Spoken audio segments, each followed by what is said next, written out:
Greetings! Mike Zarfos here, again with the Lyme Land Trust. It's May 2nd. We're out at the Pleasant Valley Preserve and the Jewett Preserve, all of which are managed and owned in some combination by the Lyme Land Trust, the Town of Lyme, and the Nature Conservancy, a great example of collaboration between different organizations in conserving land. We're going to be walking through these preserves today, looking for interesting and beautiful flowers that are coming up in the spring.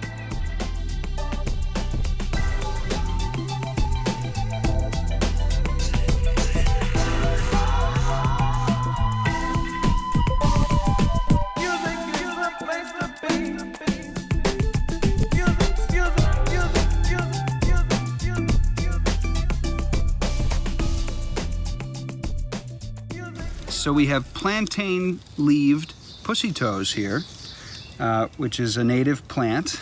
I looked this up. I didn't really find a great deal about it. I noticed it actually out on the Metacomet mountain range recently when I was hiking up in Northampton, Massachusetts. So a very different habitat than this. Well, kind of, in that it was up on a mountain, but similar in that the soil was probably very dry. And in this case, not a thin soil, but up there it was. So definitely a plant that's adapted to pretty dry conditions. It's got a beautiful fuzzy stem, beautiful fuzzy leaves. The stem is almost white, and then it's got these lovely little white flowers. So plantain-leaved pussy toes. And it starts flowering immediately when it's just an inch or so off the ground. It's really cool. All right, so we're here deep in the woods. We're under a lot of canopy. We've got a nice bit of leaf litter here, and we're looking at Sessile Bellwort, also called wild oats, Uvularia sessifolia. Commonly confused, once it gets a little bit bigger, with false Solomon seal, and rose twisted stalk. So just keep that in mind. I'm not going to really explain how to tell the differences unless we see them all together, but Bellwort only puts out a single flower. Well, it might put out a few, but they hang off the end of toward the end of each leafed stem. They start off with this flower that comes out early in the season. It's a single bell-like flower, tends to hang down. This one over here is still kind of hanging up. You can see it's got beautiful little yellow anthers in the middle of it. The petals have this cool recurve on them, almost like an ornamental bell. They're white to yellow with kind of a dusky, rusty veinage to them. There are no hairs on the leaves, which is important if you're comparing this with any of the other lookalikes. Hairy Solomon seal, rose twisted stalk, and false Solomon seal all have some kind of hair on them somewhere. This has no hairs. There are two other bellworts that you might encounter, but their leaves encapsulate the stem of the plant. So these leaves are sessile, whereas those sort of surround the plant, almost like the fringe on a Victorian-like outfit. Anyways, so it's a really beautiful plant. It's really cool.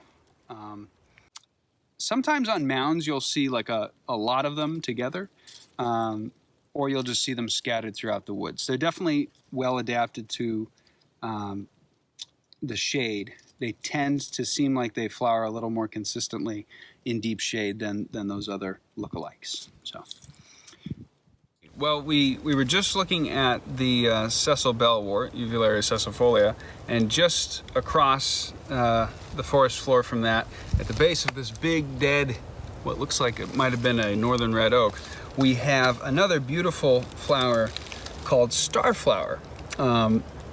The scientific name I learned, which I think may have changed recently, is Trientalis borealis. The new one doesn't rhyme as nicely, so I don't know why they had to change it. But anyways, it's got this really beautiful flower that is star-like. It's white. Of course, I'm making it shake. It's got, what do we got here? 1, 2, 3, 4, 5, 6, 7 little anthers popping out of the middle. So those are the pollen-producing bits. They're yellow, and then it has 1, 2, 3, 4, 5, 6, 7 petals. 7 very sharp, beautiful white petals. The number of petals can vary in this species, but apparently it's one of the few that often has 7. And when I use the word petals, I'm using it loosely. There are all sorts of botanical names for different types of petal-like structure, but we're just going to call them petals. So the look-alike for starflower in these woods is generally Indian cucumber. I think we've touched on this in a previous video. But when you can't see the flower, the main way to distinguish them is the fact that this has leaves coming out of a central point at different angles, whereas the Indian cucumber, they're all going to be in roughly the same plane. That's a pretty good distinction. This thing can get quite large, maybe about this big around, but you'll tend to see it at this size. And there are many little starflower plants around us right now that just are not big enough to be producing flowers yet. In terms of uses and medicinal stuff, I haven't found anything on this, but it really is just a beautiful, wonderful plant to find in the woods. All right, well, so we're here next to a stream, and if you were to look at the edges of the stream, you would see exposed mud that kind of shows that this was higher in the spring. Might have even overflowed a little bit. This looks like it's been wet in the past. And so the flower we're focusing on is wood anemone quinquefolia. It's got these beautiful little white flowers. They have, in this case, 5 petals with pretty clear veins in them, and then many little anthers popping out of them. So little pollen-producing anthers. I mean, there's got to be, I don't know, 40 there. They have compound leaves, so each of these is a leaf. This whole thing is a leaf, and the things that look to the eye like individual leaves are actually called leaflets. The leaves have big teeth, almost lobed teeth, and are covered in very minute hairs. This is a spring ephemeral, which means that it comes out before the canopy has leafed out in the forest. So it leaves out very early in the spring. It does a bunch of photosynthesis, and then as the leaves come in the canopy, it no longer can do as much photosynthesis, and it senesces, it dies back. And so in the summer, this will not be here. You would not know that there was wood anemone growing on this stream bank.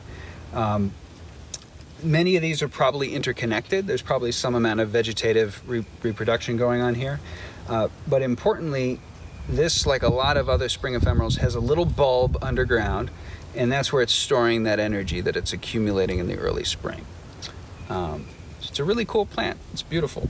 And it likes to grow in the woods in wet areas. So not necessarily submerged or anything like that, but like I pointed out, this has flooded in the past. It likes areas that flood, seeps, vernal pool areas, stuff like that. So awesome plant, wood anemone.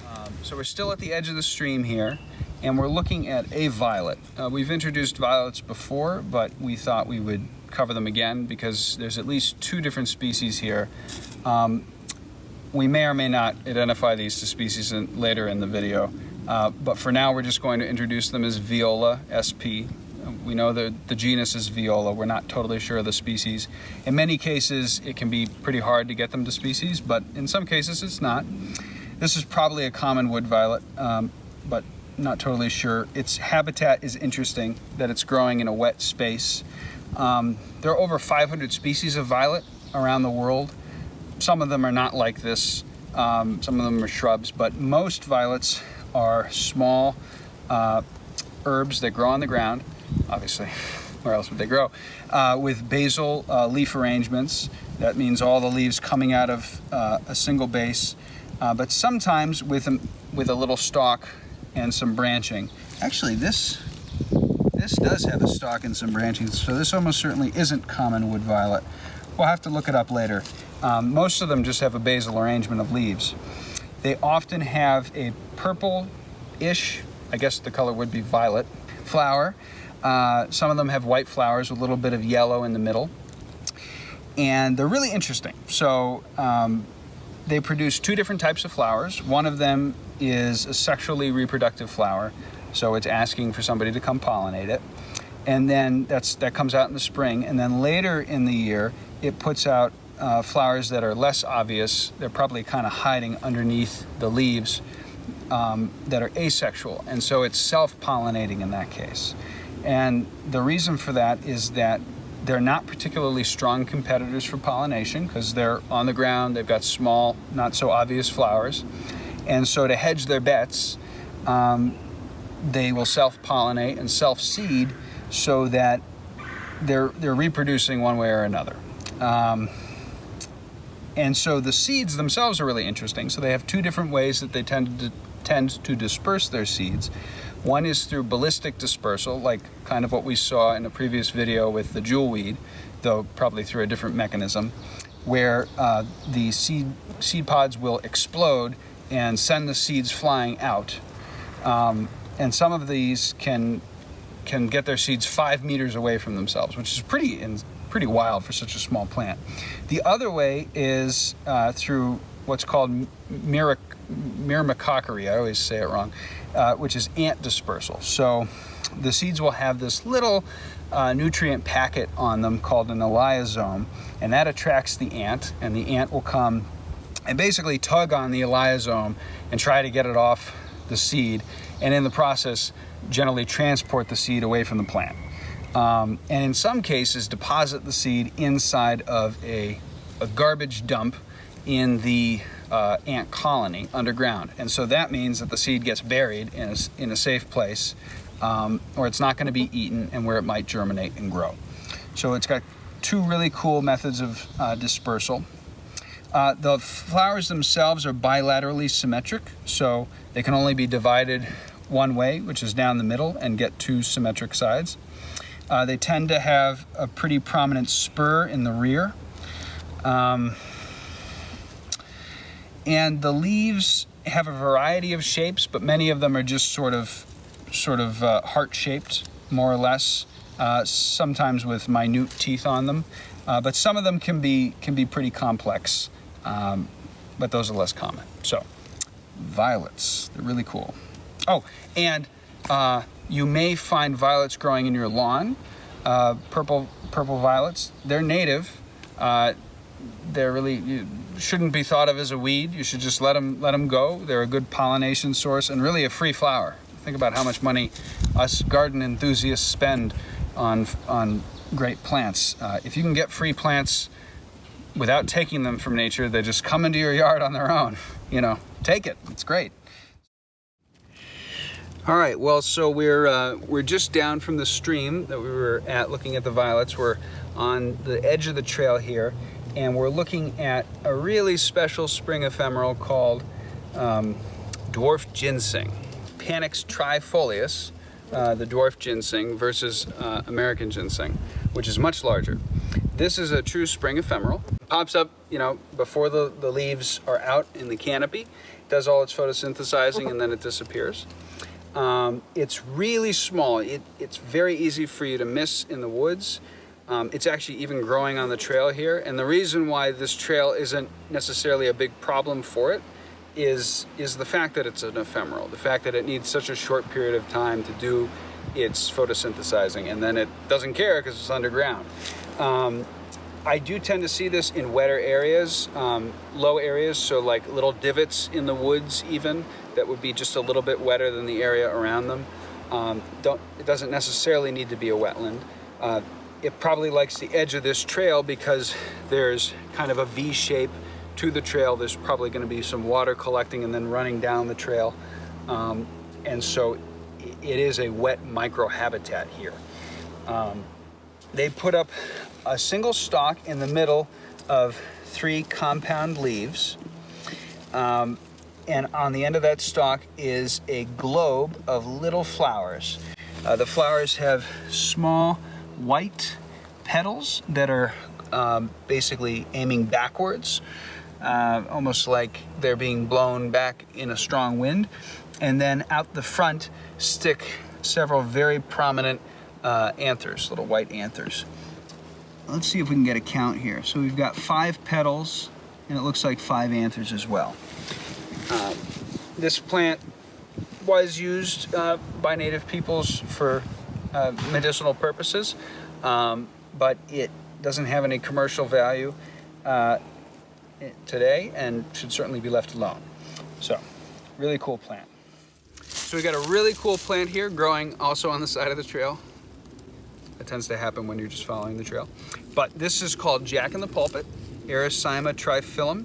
You might confuse this plant with poison ivy because it has what appear to be 3 leaves. This is actually a compound leaf, so these are leaflets. But a major difference between this and poison ivy is that the leaves sort of form a T in their shape. So these 2 leaflets are always across from each other, directly, with the third in the middle going out at like a 90-degree angle, roughly.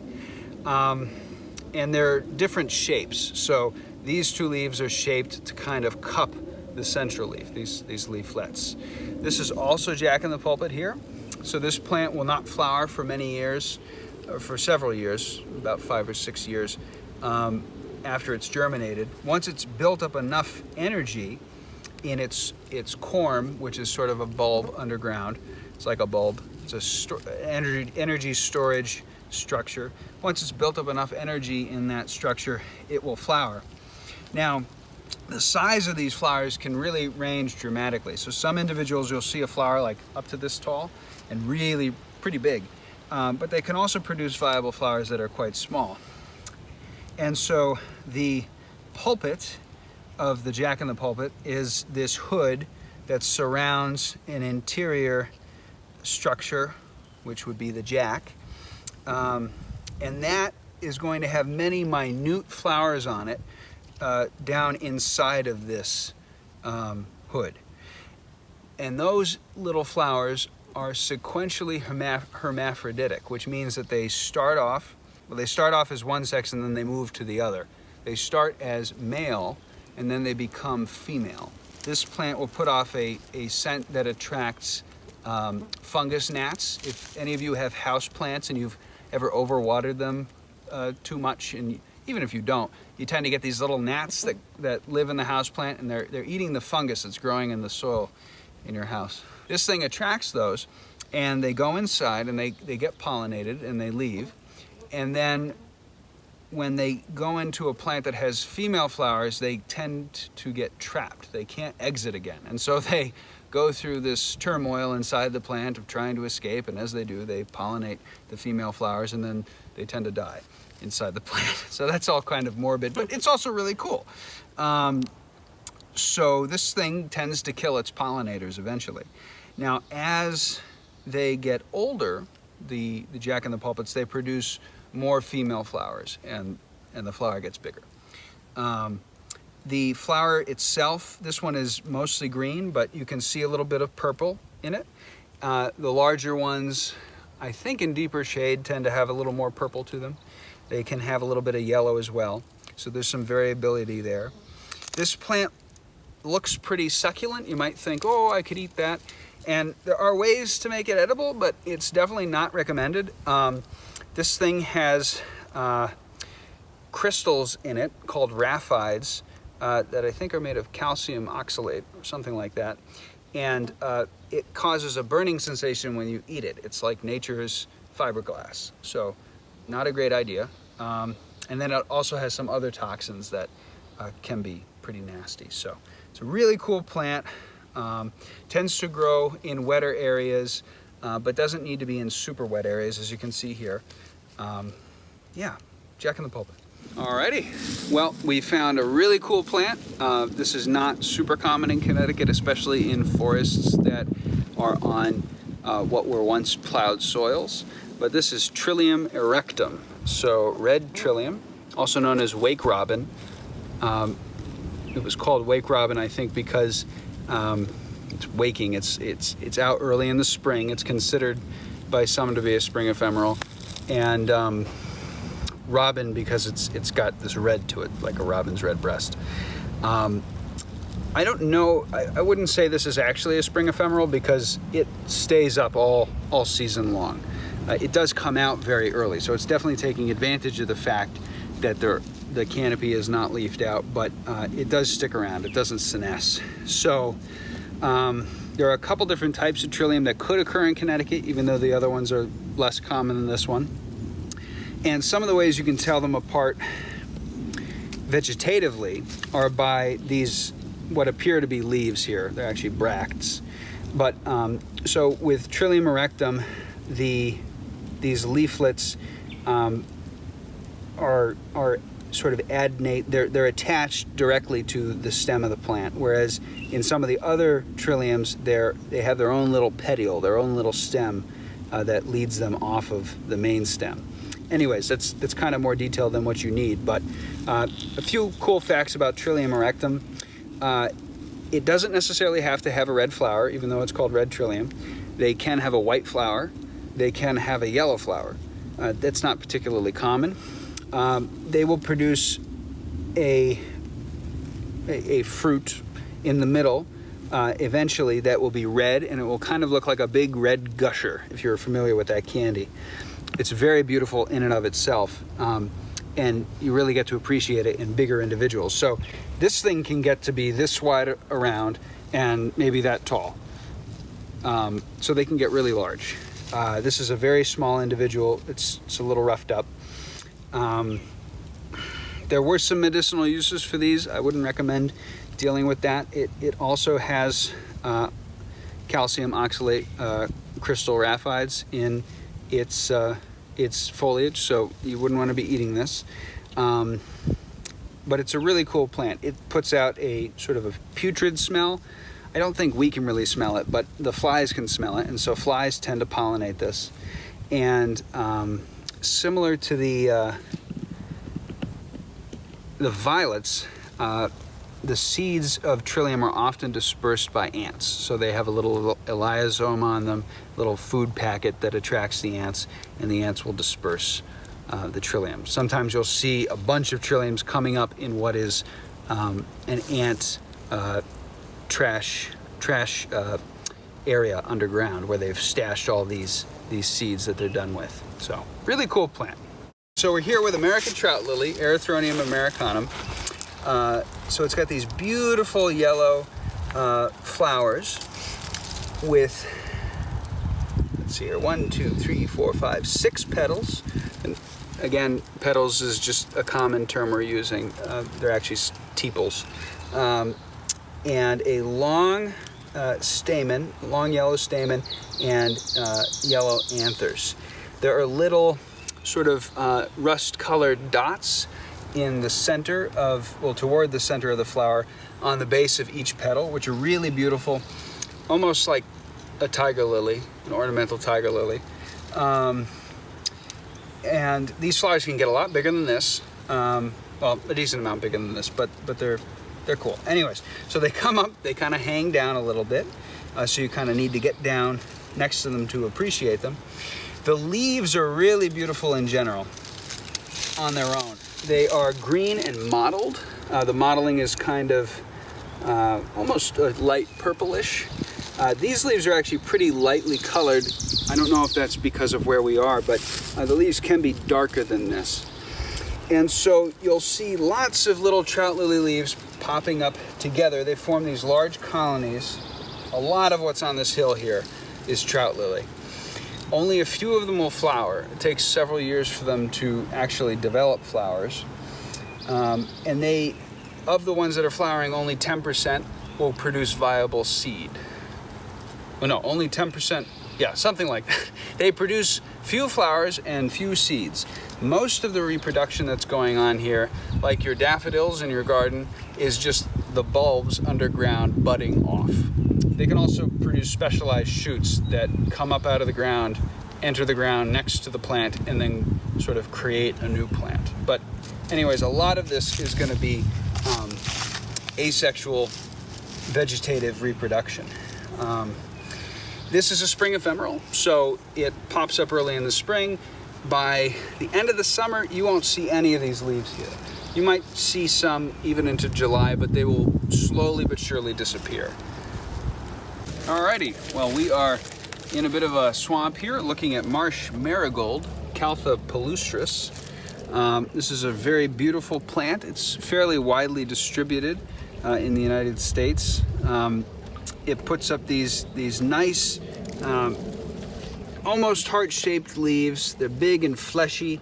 It likes to grow in wet sites, ideally with a decent amount of oxygen in the soil. It puts up lots of yellow flowers, and each of these flowers is pretty cool. They have 5 to 25 stigmas visible, and then 50 to 120 yellow stamens providing pollen. So they're really packed with reproductive potential. They look like buttercups that you might see in a lawn, and when they produce their seeds, the seeds are actually dispersed via what's called a splash cup. So when rainwater meets the seeds, it will bounce them out of the remnants of the flower and disperse them that way, which is pretty cool. So Marsh Marigold, it's a really beautiful plant. Yeah. Well, thank you all for joining us today for this virtual walk of Pleasant Valley and Jewett preserves in Lyme, Connecticut. We hope that you enjoyed checking out a couple of spring flowering plants in our forest understories, some of which were spring ephemerals, which is pretty cool, but all of which are beautiful and fairly uncommon plants throughout Connecticut. For whatever reason, this forest is particularly blessed with a great diversity of these species. A lot of forests in Connecticut, like where I grew up, most of the understory is just hay-scented fern and leaves. Come visit them and enjoy watching little pollinators buzz around in their flowers. So.